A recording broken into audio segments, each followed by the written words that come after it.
மறைந்த நாகாலாந்து ஆளுநர் இல கணேசனின் உடல் இறுதி அஞ்சலிக்கு பின் சென்னை பெசன்ட் நகரில் உள்ள மின்மயானத்தில் முப்படை மரியாதையுடன் உடல் தகனம் செய்யப்பட உள்ளது. அதனை தற்போது நாம் பார்க்கலாம்.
கூடுதல் மற்றும் கள விவரங்களை செய்தியாளர் தாயுமானவன் வழங்க நாம் பார்க்கலாம். வணக்கம் தாயுமானவன், அங்க என்னென்ன ஏற்பாடுகள் செய்யப்பட்டிருக்கு, அங்க வந்திருக்கக்கூடிய முக்கிய பிரமுகர்கள் யார் யாரு, விவரங்களை பதிவு பண்ணுங்க.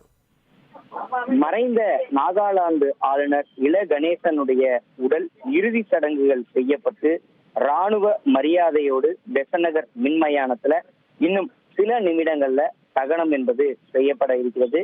தேசிய கொடி போற்றியபடி சந்தன பேழையில இல கணேசனுடைய உடலானது முப்படைகளுடைய ராணுவ வீரர்கள் உடலை சுமந்தவாறு மயானத்திற்குள்ளே தகன மேடை அருகே கொண்டு வரப்பட்டிருந்தது.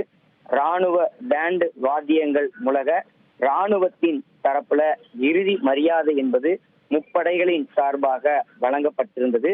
குறிப்பா 3 சுற்றுகளாக தலா 14 குண்டுகள் வீதம் 42 குண்டுகள் முழங்க முப்படைகளின் சார்பாக மறைந்த ஆளுநர் இல கணேசனுக்கு ராணுவம், கடற்படை, விமானப்படையைச் சேர்ந்த அதிகாரிகள் இறுதி மரியாதையை செய்திருந்தாங்க.